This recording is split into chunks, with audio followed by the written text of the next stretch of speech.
لكن تحديت الظروف وخضتها وحدي صبورا مستعينا بالصلاة. كم مرة عصف الأنين بداخلي، كم مرة قد ذاق قلبي من أساه محن تمر، وكم كرهت مصابها.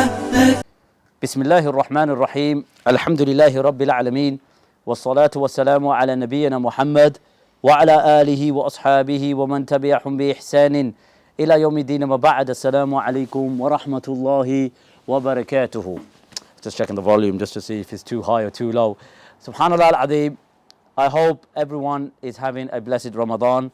We're now in Laylatul Qadr, so please keep up your ibadat, your adhkar, your recitation of the Quran. Subhanallah al-Azim, over the course of the last month, I have made a series of videos asking direct, pertinent questions in connection to funds that charities have raised, how much they've raised in fact, which I haven't really got an answer to, and the amount that they've spent, considering in Gaza, because it's all come to the fray when we've known of the blockade, the lack of aid getting in, the starvation of our Gazan brothers and sisters, the inflation that has been raised, and ultimately margins. And that's what it is. It's similar to a business model, living in a capitalistic society. Over the course of the last month, subhanallah al-azim, I have recorded a series of videos asking charities pertinent questions. And this has all come about since the aid blockade in Gaza. And hence, I have mentioned that, yes, there are ways in getting in, paying backhanders or going through different routes, like flying it from Jordan, going through a Jama'iyya Khairiyya connected to dollars or states and whatnot. Yes, but generally speaking, the charity sector go through the normal route of Rafah, and then obviously there's the UNWRA, and you've got the Egyptian Red Crescent, and the drill. Now, asking for transparency is the Ummah's Wat, as I keep mentioning, and how much you've raised since this conflict. I'm sure it's in the 50 millions, or if not the hundreds of millions. And the Sahaba radiallahu anhum were also transparent when they collected the zakat, when it come to ghanaim, etc. And one said story that I want to bring to the charities' attention is the story of Khalid bin Walid radiallahu anhu with Umar bin Khattab.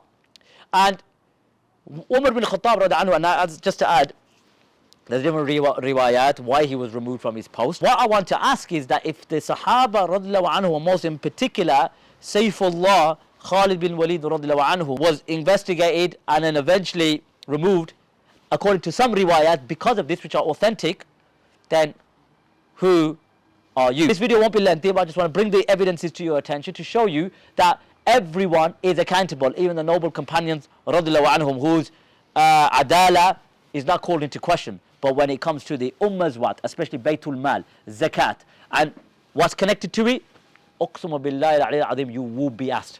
You will be asked. As you can see, we've got Musnad Imam Ahmed, and this is the shorter version. I'm going to go into the lengthy version in Isaba, which is by Ibn Hajar al-Asqalani, to show you the context. So, Umar bin Khattab radiallahu anhu addressed the people.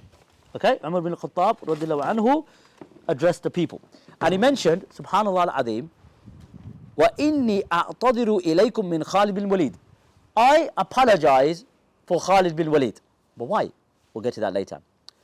إِنِّي أَمَرْتُهُ أَنْ يَحْبِسَ هَذَا الْمَالَ عَلَى دَعَفَةِ الْمُهَاجِرِينَ. That I ordered him to give this wealth that he's gathered, right, to the weak people of the Muhajirin. أَعْطَاهُ ذَا الْبَأْسِ وَذَا الْشَرَفِ وَذَا اللِّسَانِ. That he gave this to the people of, just say, nobility, of sharaf, etc., etc. فَنَزَعْتُهُ, and I have removed him. Okay? I have removed him. وَأَمَرْتُ أَبَا عُبَيْدَ بِن جَرَّاحٍ, and then I put in his place Abu Ubaidah bin Jarrah. فَقَالَ أَبُو عَمْرُ bin Hafs bin Mughira. And then he mentioned the conversation between him and Umar bin Hafs bin Mughira, that he was asking Umar bin Khattab various questions as to, why have you removed him? He was, put in place by the Messenger sallallahu alaihi wasallam. He was the safe of the Messenger sallallahu alaihi wasallam. He was granted the liwa, the sort of banner, etc. And Umar bin Khattab radiallahu anhu responded by saying that you are, qurbul qaraba, that you are the closeness, but you're young in age, etc. Now, this is also, and it's in various books. This is also in the Kitab al-Sunan al-Kubra by Imam al-Nasa'i, and he mentions the same riwayat as well. So it's in various books. But what does that show you, subhanallah al-azim? That Khalid bin Walid radiallahu anhu was investigated, and due to him giving the wealth to certain people, which he should not give, because he was ordered to give somewhere else. Likewise, when we ask the charities, what's going on with the wealth, where has it been given? We know when you look at the Charities Commission, there's grants that you get, there's gifted that you get. You know, if you're not 100% donation policy, that's fine. But ultimately, where are you taking your cuts from? You know, tamliq and, you know, the ahkam of zakat or babu zakat is important. You need to know these rules and regulations. They have to have tamliq if it comes to zakat. And when it comes to sadaqah and lillah is more the Asian subcontinent, then it needs to be broken down. You can't just take our money and expect that we don't question, because it's our wealth, it's the wealth of the ummah, it's the wealth of the believers. So Khalid bin Walid was giving it to other people other than where he was supposed to give it, right? Forget about keeping it here and there and storing it here and there and investing it here and there. That's like khiyana, that's Russian. That's a different story altogether. I'm not saying that you're doing that, but what I'm saying is that living in this Western capitalistic society and in this sort of secularist society, uqsum billahi al-azim, who can you trust? You might ask me, well, Haji, where's the Shari'i witnesses? Look, when we talk about hudud al-qisas, that's something different, okay? That's something different, hudud al-qisas. And then when you talk about circumstantial evidence, then, you know, we could get into that, obviously what the Shara says about circumstantial evidence and how the Qadi would view it, especially in different madahib, they have different regulations. So, Khalid bin Walid radiallahu anhu was given money, or was taking money from the ghanaim. We're going to get to that. It was the ghanaim, wasn't zakat. So ghanaim is the haqq of the wali al-amr, or the ones that are in control of the dawla. They take the ghanaim, they split it according to the shari'i requirements. Now, what's the story? Okay, what's the story? Let's get into this. So if you want to know where the story is, it's under the biography of Khalid bin Walid radiallahu anhu. And he mentions, وَكَانَ سَبَبْ عَزْلِ عُمَرْ خَالِدًا مَا ذَكَرُ زُبَيْرْ bin Bakkar. Now, Zubair bin Bakkar is from the early Salaf, from the lineage of Abdullah ibn Zubair, meaning Zubair bin Awwam. كان خالد إذا صار إليه المال قسمه في أهل الغنائم. That when Khalid used to go on futuhat or sariyas or even ghazawat, he used to divide the money from the people of ghanaim. So this is zakat, this is the ghanaim, this is the ghanima. ولم يرفع إلى أبي بكر حسابا. That he never used to give Abu Bakr the hisab, the accounts and stuff. Transparency. Right? He used to go to Abu Bakr radiallahu anhum and do things that Abu Bakr never used to see, meaning approval. So he mentions, like, you know, he killed Malik bin Nuwayra, and we don't need to get into that. And he married his woman. And Abu Bakr radiallahu anhu opposed that, etc. And he ordered Khalid bin Walid to divorce her. And then he mentions, with the Arabs over, he did not consider removing him. Even with all the issues, he didn't consider removing Khalid bin Walid.